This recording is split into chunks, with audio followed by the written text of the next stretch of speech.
एक शाम प्राची टीवी पर सीरियल देख रही होती है। तभी उसकी सास वहां आती है। अरे सीरियल में तो ऐसे मग्न है जैसे आज रात का खाना पड़ोसी आकर बनाएंगे। मुझे पता ही नहीं था आपने अपने बेटे की शादी पड़ोस में भी की हुई है। हैं? मतलब? मतलब इस घर में सारा काम बहू ही करती है, आप तो सिर्फ खर्राटे मारती हैं।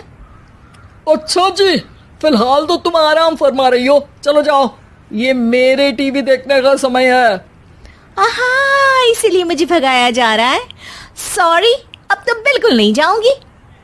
प्राची की इस बात पर दोनों सास बहू के बीच टीवी रिमोट के पीछे बच्चों जैसे छीना झपटी शुरू हो जाती है, जिसके बीच श्लोक भी काम से घर वापस आ जाता है। हाँ, आज मेरी चूहे बिल्ली की जोड़ी किस बात पर झगड़ रही है? अरे तेरे बीवी मुझे टीवी ही नहीं देखने दे रही। अरे तुम्हारी मम्मी मुझे खाना बनाने के लिए फोर्स कर रही है। अरे वाह, ऐसे बेतुके रीजन पर तो बच्चे भी झगड़ा नहीं करते। अरे मुझे कुछ मत बोल, सब इसने ही शुरू किया है। हाँ हाँ, जैसे आप तो बहुत दूध की धूली है ना। अरे बस, दोनों चुप। प्राची जाओ, खाने की तैयारी करो। और माँ तुम छोड़ो, तुम्हें क्या बोलूं, शांति से अपना सीरियल देखो, मुझे दोबारा लड़ने की आवाज सुनाई नहीं देनी चाहिए। ऐसा बोलकर श्लोक वहां से चला जाता है, जिसके पीछे पीछे प्राची भी कुछ न कुछ बड़बड़ाते हुए रसोई में चली जाती है। हाँ हाँ, सासू जी को तो कुछ बोलेंगे ही नहीं, बस मुझ पर ही हुक्म चलता है, खाना बनाओ, जैसे मैं इनके घर में खाना बनाने के लिए आई हूँ। इसी तरह शाम बीतती है और रात को श्लोक और प्राची की सास खाना खाकर सोने चले जाते हैं, लेकिन प्राची गुस्से में कुछ खाए बिना काम में ही लगी रहती है। इस घर में किसी को घंटा फिक्र नहीं पड़ता, मैं खाऊं या भूखी रहूं। प्राची कुछ देर के लिए रसोई से बाहर जाती है और जैसे ही वापस आती है तो वहां दूध का भरा ग्लास देखकर हैरान रह जाती है। फिक्र पूरी है, बस दिखाना नहीं है। प्राची दूध पीकर सोने चली जाती है और अगली सुबह एक बार फिर सास बहू का कार्टून नेटवर्क स्टार्ट हो जाता है। ये तुमने ही किया है। अरे अजीब जबरदस्ती है, मैं बोल रही हूँ मैंने कुछ नहीं किया।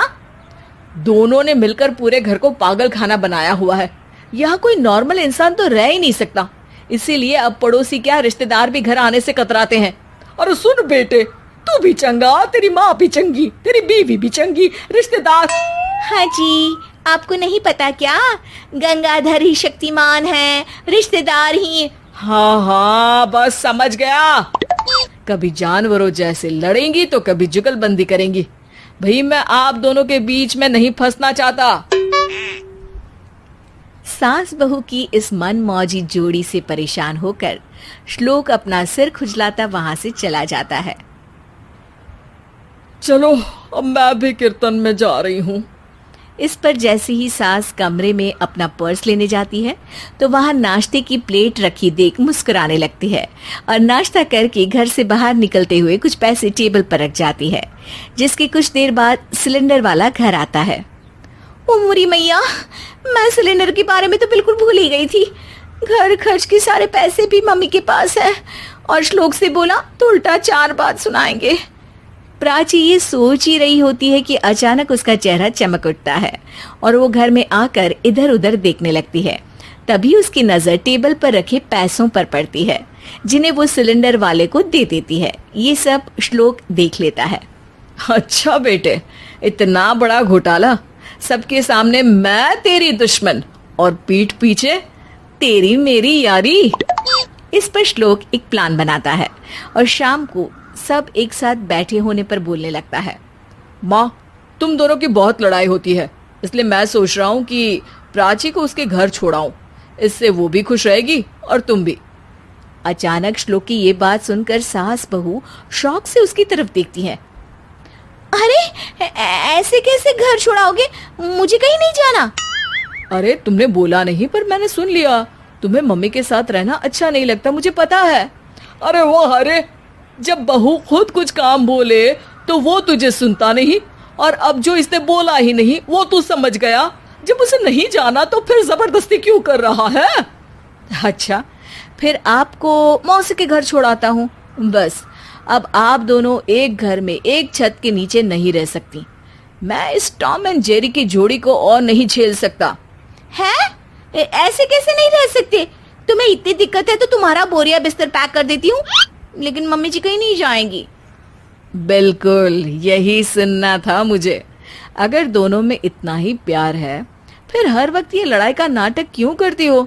देखा मैंने कैसे माँ किचन में दूध रखती है और तुम उनके लिए कमरे में नाश्ता रखती हो, और कैसे वो पहले ही तुम्हारी दिक्कत समझकर घर में पैसे रखकर बाहर जाती है।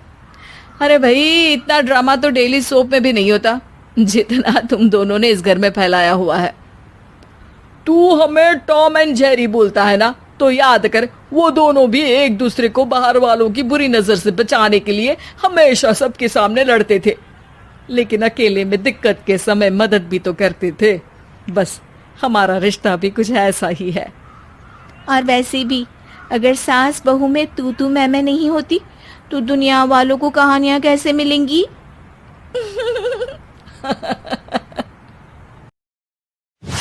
रजनी को बचपन से ही पेंटिंग का बहुत शौक था। वो हमेशा से ही पेंटर बनना चाहती थी, पर उसके माँ और पिताजी ने उसको कभी भी इस चीज के लिए सपोर्ट नहीं किया और उसकी शादी नीरव से हो गई।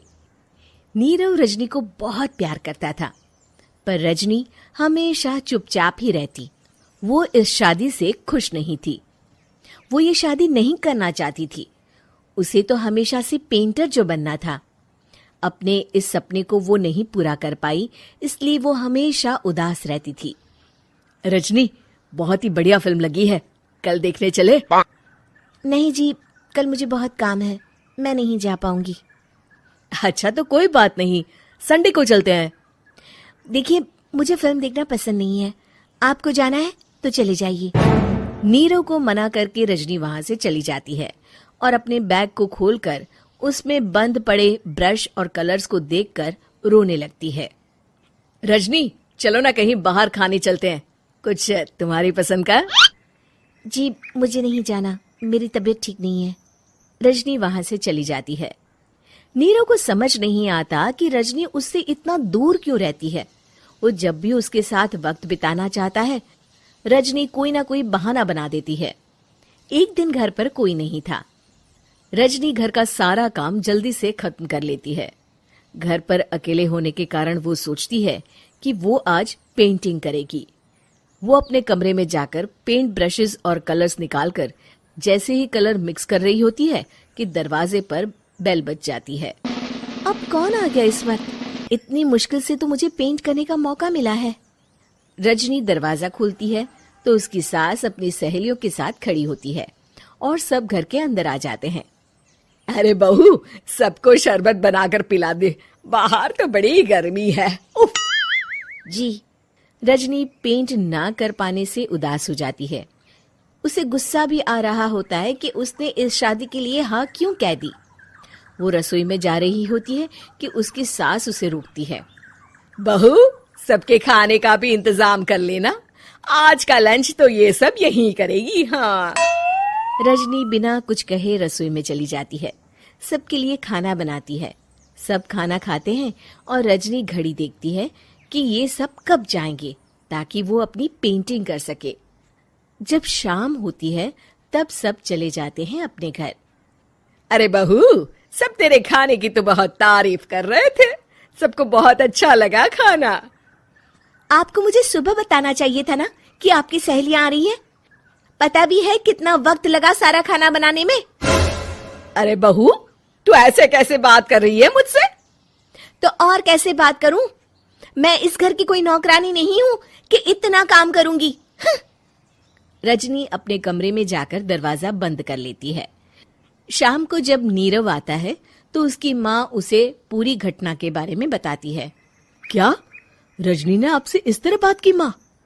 हाँ, और पता नहीं उसे क्या हो गया है, शाम से बाहर भी नहीं आई है। मैंने तो कई बार आवाज दी, खाना भी नहीं खाया उसने। तू ही बात करके देख ले बेटा। नीरव अपने कमरे का दरवाजा खटखटाता है। रजनी, दरवाजा खोलो, मैं हूं। रजनी दरवाजा खोलती है और फिर वापस जाकर अपने बिस्तर पर लेट जाती है। रजनी, माँ से बात करने का ये क्या तरीका है? मैंने कोई गलत बात नहीं की है। अरे तुम क्यों ऐसे बर्ताव कर रही हो सबके साथ? क्या तुम इस शादी से खुश नहीं हो? रजनी कुछ नहीं बोलती। अरे बताओ मुझे रजनी, क्या ये शादी तुम्हारी मर्जी के खिलाफ हुई है? हाँ, मैं ये शादी कभी नहीं करना चाहती थी। तुमसे क्या, मैं किसी से भी शादी नहीं करना चाहती थी। रजनी रोने लगती है। चुप हो जाओ रजनी, बताओ मुझे तुम क्यों नहीं करना चाहती थी शादी? रजनी बेड के नीचे से अपने पेंटिंग्स, कलर्स, ब्रश, पेपर्स निकालती है। इतने में उसकी सास भी कमरे में आ जाती है। ये देख रहे हो, ये थे मेरे सपने। मैं पेंटर बनना चाहती थी, पर माँ पापा ने कभी सपोर्ट नहीं किया और मेरी शादी करवा दी। मेरे सारे सपने टूट गए। हर वक्त बस गुस्सा आता रहता है मुझे। मैं जानती हूँ कि आप लोगों की इसमें कोई गलती नहीं है, पर मैं क्या करूं, मुझे समझ में नहीं आता।